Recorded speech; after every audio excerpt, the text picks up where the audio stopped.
La première épître de Paul aux Corinthiens, chapitre 9. Ne suis-je pas libre, ne suis-je pas apôtre? N'ai-je pas vu Jésus notre Seigneur? N'êtes-vous pas mon œuvre dans le Seigneur? Si pour d'autres je ne suis pas apôtre, je le suis au moins pour vous, car vous êtes le sceau de mon apostolat dans le Seigneur. C'est là ma défense contre ceux qui m'accusent. N'avons-nous pas le droit de manger et de boire? N'avons-nous pas le droit de mener avec nous une sœur qui soit notre femme, comme font les autres apôtres, et les frères du Seigneur, et Céphas? Ou bien, est-ce que moi seul et Barnabas, nous n'avons pas le droit de ne point travailler? Qui jamais fait le service militaire à ses propres frais? Qui est-ce qui plante une vigne et n'en mange pas le fruit? Qui est-ce qui fait paître un troupeau et ne se nourrit pas du lait du troupeau? Ces choses que je dis n'existent-elles pas dans les usages des hommes? La loi ne les dit-elle pas aussi? Car il est écrit dans la loi de Moïse, tu n'en muselleras point le bœuf quand il foule le grain. Dieu se met-il en peine des bœufs ou parle-t-il uniquement à cause de nous? Oui, c'est à cause de nous qu'il a été écrit que celui qui laboure doit labourer avec espérance, et celui qui foule le grain foulé avec l'espérance d'y avoir part. Si nous avons semé parmi vous des biens spirituels, est-ce une grosse affaire si nous moissonnons vos biens temporels? Si d'autres jouissent de ce droit sur vous, n'est-ce pas plutôt à nous d'en jouir? Mais nous n'avons point usé de ce droit. Au contraire, nous souffrons tout, afin de ne pas créer d'obstacle à l'évangile de Christ.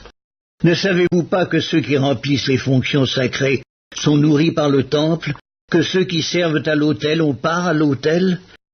De même aussi, le Seigneur a ordonné à ceux qui annoncent l'évangile de vivre de l'évangile. Pour moi, je n'ai usé d'aucun de ces droits, et ce n'est pas afin de les réclamer en ma faveur que j'écris ainsi, car j'aimerais mieux mourir que de me laisser enlever ce sujet de gloire. Si j'annonce l'évangile, ce n'est pas pour moi un sujet de gloire, car la nécessité m'en est imposée, et malheur à moi si je n'annonce pas l'évangile. Si je le fais de bon cœur, j'en ai la récompense, mais si je le fais malgré moi, c'est une charge qui m'est confiée. Quelle est donc ma récompense? C'est d'offrir gratuitement l'évangile que j'annonce, sans user de mon droit de prédicateur de l'évangile. Car bien que je sois libre à l'égard de tous, je me suis rendu le serviteur de tous, afin de gagner le plus grand nombre.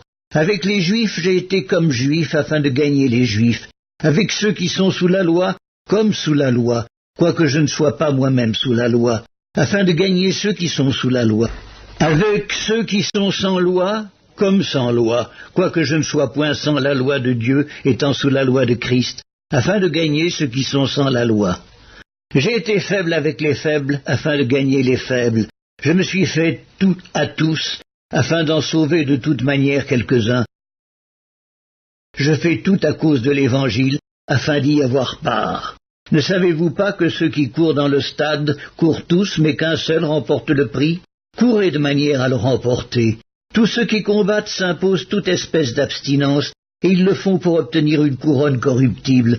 Mais nous, faisons-le pour une couronne incorruptible. Moi donc je cours, non pas comme à l'aventure, je frappe, non pas comme battant l'air, mais je traite durement mon corps et je le tiens assujetti, de peur d'être moi-même rejeté après avoir prêché aux autres.